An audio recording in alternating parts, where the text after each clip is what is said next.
Hey guys, Angelo here of Lambros Realty. Thanks for tuning in once again to Real Estate at 8. And sorry, let me just adjust this camera. Yeah, thank you for tuning in. And this morning we're going to be talking about the importance of pest and building inspections. So, look, as you're all aware, pest and building inspections are used upon for buyers to obviously reveal any hidden issues a property may have. Okay, so very useful tool, and what's becoming increasingly common these days, and obviously as a seller this is something you need to be wary of if you're relying on the pest and building report to be done by the purchaser. It's increasingly common for the purchaser to come forward and use it as a negotiation tool throughout the course of the cooling off period. Now, what do I mean by that? Generally, the three deal breakers where if you had structural movement, active termites, or water damage, people were inclined to say, "That's it. I don't want to proceed with the purchase," and very much the case to this day. But rarely did people come forward and say, "Look, there's such and such problem, minor problems, obviously. So if there may be a problem with the taps, okay, the fittings, using little things like that to try and negotiate, which, look, personally to me, it's not going to cut it. But yeah, that's increasingly common, and that's what's happening of recent times. So just be wary if you're doing your pest and building and leaving it in the hands of the buyer. Just be wary that this is what you could be in for, and just make sure you've got a strong agent that knows how to negotiate and combat any such problems. Okay. So, generally a building inspector should go through and examine both the interior and exterior of the property. Okay, so all areas that are accessible. Now, this is where I strongly recommend exercise with caution. Pest and building inspectors will not inspect anything where there are boxes or obstruction, basically. So, I have seen cases in the past where people have gone to homes, shown interest, they've put their deposit down, obviously getting their pest and building done throughout the course of the cooling off. The pest and building inspectors have gone in, there's been boxes obstructing parts of the attic or the garage, and no sooner do they realize once they move in, the boxes were deliberately placed because there was water damage. Okay, so that's another thing obviously you need to be very wary of. What I would advise, if there's a property you're interested in and there's an area that's obstructed quite heavily with boxes, politely ask if, and obviously get this in the contract, of course, if those boxes can be removed so your pest and builder, so your inspector can gain access to those areas. Okay, so just exercise that with caution. Okay. Now again, I would also advise, if you're buying in an area where termite activity is quite common, okay, I would have a separate pest and termite inspection done for that as well. So generally the pest and building inspections are done as one report, but if there's an area where there's heavy termite activity, it would be wise to have a building report done and a separate pest and termite inspection done. Okay, so an average pest and building report should run for about 90 minutes. If it runs any earlier, if it's 30 minutes and your inspectors come back and said, "Look, we've had a good look," I'd strongly suggest it hasn't been thoroughly done. Unless, of course, in that 30 minutes they've noticed something that is of major concern and they've instantly pulled the plug, because it really would not be in your best interest to purchase. Now, with that, prices can range. You can have a pest and building report done for as low as $200, and then you can get comprehensive ones done for up to $500. My advice would be to obviously go with the $500 report, the more comprehensive report. Obviously in the grand scheme of things, $500 is nothing in comparison to, say, $20,000 to $100,000 worth of damage. Okay, so things that could have been prevented and picked up. So the other thing with reports, people understand that pest and building reports must be done, but there are so many out there that don't quite understand how to read them. Okay, so they can be a bit much.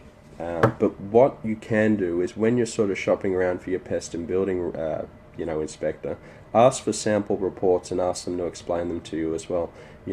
Obviously a good inspector would be more than happy to do this. And what this does, it gives you an understanding of the report.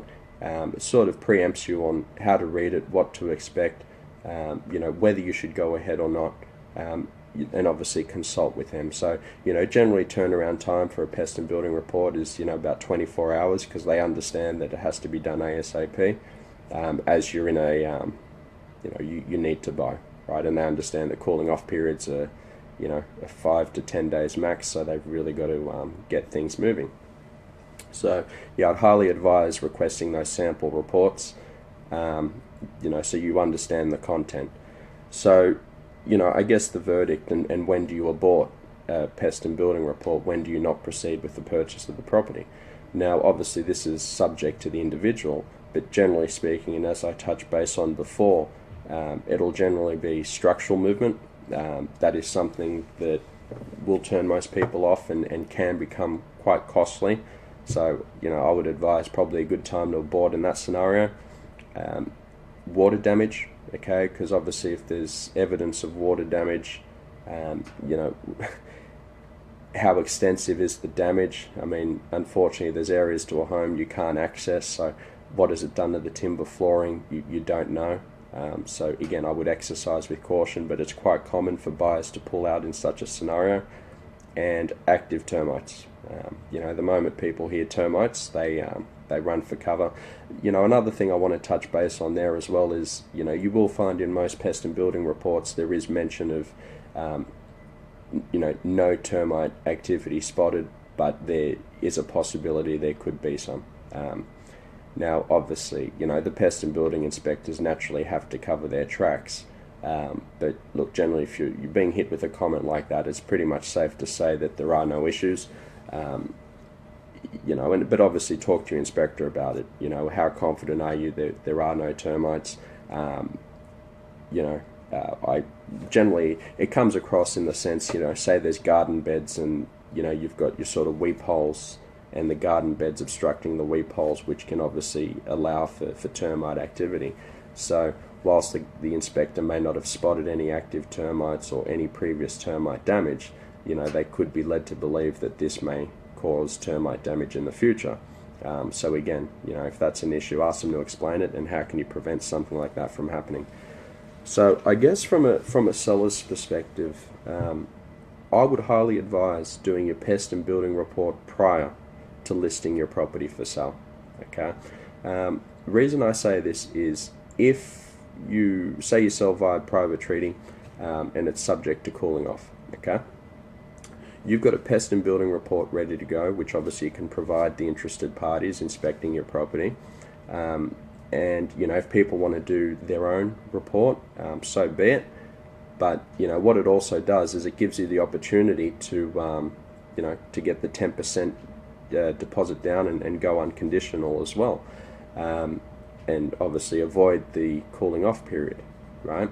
On the flip side, if people want to go through their cooling off, you're not going to be hit with the, all right, well, this gutter needs to be repaired, or there's a broken glass window, or cracked tiles on the roof, for instance.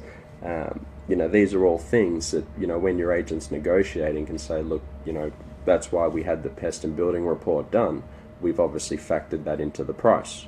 Okay. Whereas if you leave it up to the buyer's discretion and they come in and do their pest and building report and you've got nothing to combat that, it's then a case of, all right, well, they've come back with these problems, and to be honest, if somebody came to me nitpicking those things, I'd say, sorry, can't help you, we'll sell it to someone else. But it's something you've got to be wary of, and something that can happen. And if you've been on the market for say 3 months, and this one buyer comes along, they put you in a cooling off, tell you what, it's going to be tough.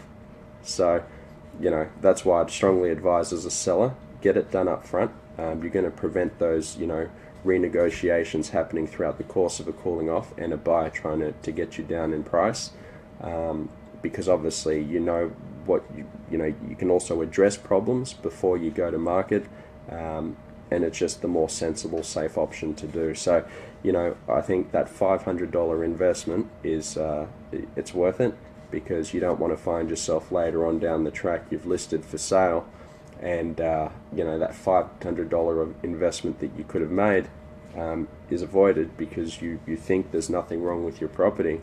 Then a pest and building inspector comes through and finds structural movement or something of the cause, and you're up to $20,000-$30,000 worth of damage, and then it's a case of, all right, well, the buyer will obviously walk away if that's an issue. They may come back and say, look, we want $30,000 off the sale price, but had you addressed this issue before you hit the market, it's maybe you could have had it fixed prior to selling and got your money back. So definitely food for thought there, guys, but I strongly recommend, as a seller, get your pest and building reports done up front. Buyers, if a pest and building report hasn't been done up front and you enter the cooling off, well, hey, why not try negotiate the sale price? You've got nothing to lose. So just I guess that would be my advice. If you have any more questions on this topic, guys, you're more than welcome to email me on info@lambrosrealty.com.au. Again, I'm Angelo Lambropoulos, Director of Lambros Realty. Thanks for tuning in to Real Estate at 8. The other thing I wanted to mention, on Wednesday the 10th of August, we're going to talk about the the key principles of negotiation. Okay, so it'll be quite an interesting topic, and I'll give you guys a few handy hints. So Wednesday 10th of August, look forward to having you guys tune in again today. Look forward to having you guys tune in again next week. And again, if you have any further questions regarding this topic, email me, call us at the office, which is 028628